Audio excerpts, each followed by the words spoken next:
Nanindigan si dating Makati Mayor Abby Binay na mali ang akusasyon ng kanyang kapatid na si Mayor Nancy Binay tungkol sa Makati Subway Project. Buwelta niya sa administrasyon ng kanyang ate, mag-aral muna. Nanguna sa balita si Gary De Leon. Gary, ano bang sinabi ni dating Mayor Abby? Gigi, wala naman daw midnight deal. Yan ang ginigiit ni dating Makati Mayor Abby Binay pagdating sa kontrobersyal na project ng subway. Ginawa naman daw niya ang lahat para lamang sa lungsod. Kinanindigan ng dating alkalde na valid ang settlement agreement sa developer ng subway project na Infradev Holdings Incorporated. Sa ilalim ng kasunduan, kailangang bayaran ng Makati LGU ang Infradev ng 8.96 billion pesos bilang buyout. Umatras kasi ang Infradev sa joint venture project mula na magdesisyon ng Korte Suprema na ilipat ng 10 Embo barangay sa Taguig mula sa Makati. Dahil sa desisyong ito, mahihirapan na ang Infradev na ipatupad ang proyekto at lugi na rin sila. Bukod pa sa matagal na rin natenga ang subway project, depesa ni dating Mayor Abby, kikita naman daw na 90 billion pesos sa Makati sa pagbili ng asset. Hindi rin daw mababangkorote ang city government dahil may pera naman ang lungsod. Iniwan daw niya ito na may 30 billion pesos na pondo at 243 billion pesos na asset. Narito ang bahagi ng panayam kay dating Mayor Abby Binay. Masama ba na nagkaroon ng settlement?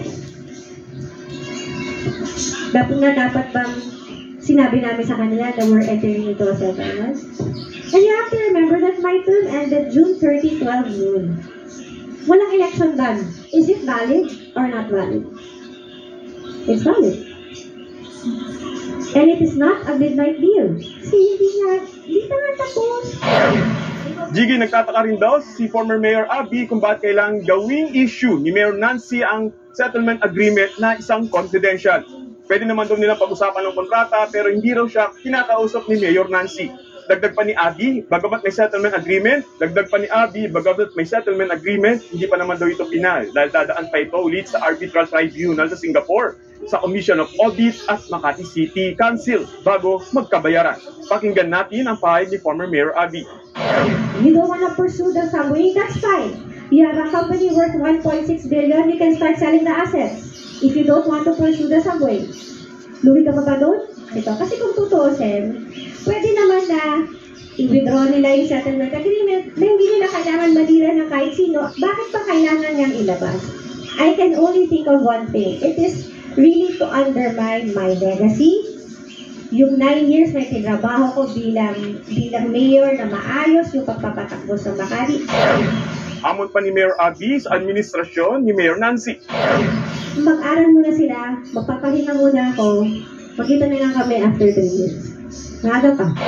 Wala pang bagong pahayag tungkol dito si Mayor Nancy Binay, pero nauna na niya iniit na minadali raw ang kasunduan at kailangan pa itong pag-aralang mabuti kaya pinahihinto niya ang settlement. Balik sa iyo, Gigi. Yan ang ulat ni Gary De Leon mula sa Makati.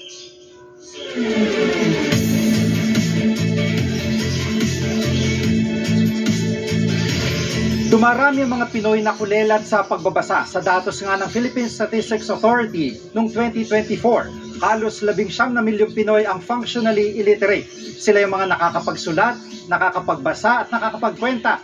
Pero hindi naman maintindihan ang binabasa sa kabila ng kanilang natapos sa pag-aaral. Hinahanapan na raw ito ng solusyon ng DepEd, pero hindi raw nila ito kayang mag-isa. Bigyan natin ng mukha ang problemang ito, dokumentado ni Lord De Vera.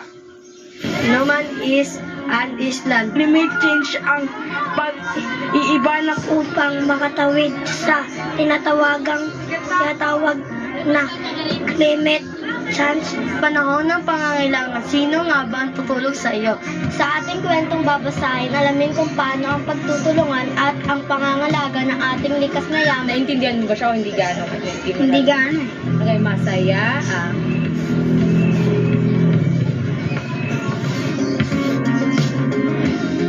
Kung totoo na ang pagbasa raw ay pag-asa, paano kung sa henerasyon nila? Wala palang saysay yung mga letrang nakahanay sa pahina.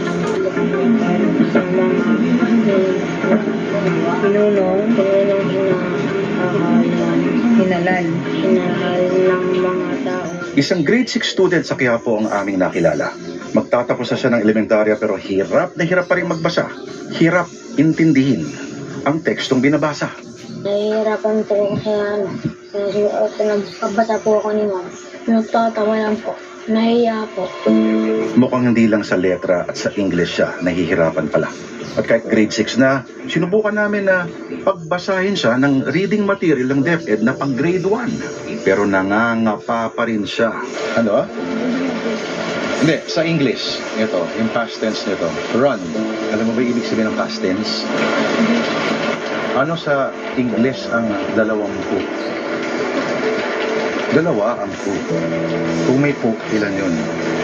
20. At kung tatanungin ng nanay ng bata sa kahinaan sa pagbabasa ng anak, hindi pa siya masyadong makapikas ng mga words na kahit Tagalog siya or English, hindi pa niya kayang basahin talaga ng straight. ang salarin daw ay Nalulung siya sa gadget. Minsan kasi 4 a.m. gising pa siya, naglalaro pa siya ng computer. siguro nga, pero marami rin mga batang adik sa gadgets. Pero sa hirap ng bata sa pagbasa, hindi kaya may kinalaman din ng isang bagay o yung kawalan ng isang bagay na hindi mo makikita sa bahay na ito. Kahit isang pahina o kahit isang pilas o piraso ng papel na babasahin. Wala kahit isang libro, dyaryo, kahit anong magazine, kahit comics ganun din kaya ang sitwasyon sa bahay ng mga batang ito. Ang kultura na isang pamayanan. Ano ang iyong ginawa? Hindi tayo maniligaw. Trophy o ay natanda. Ay pa di sa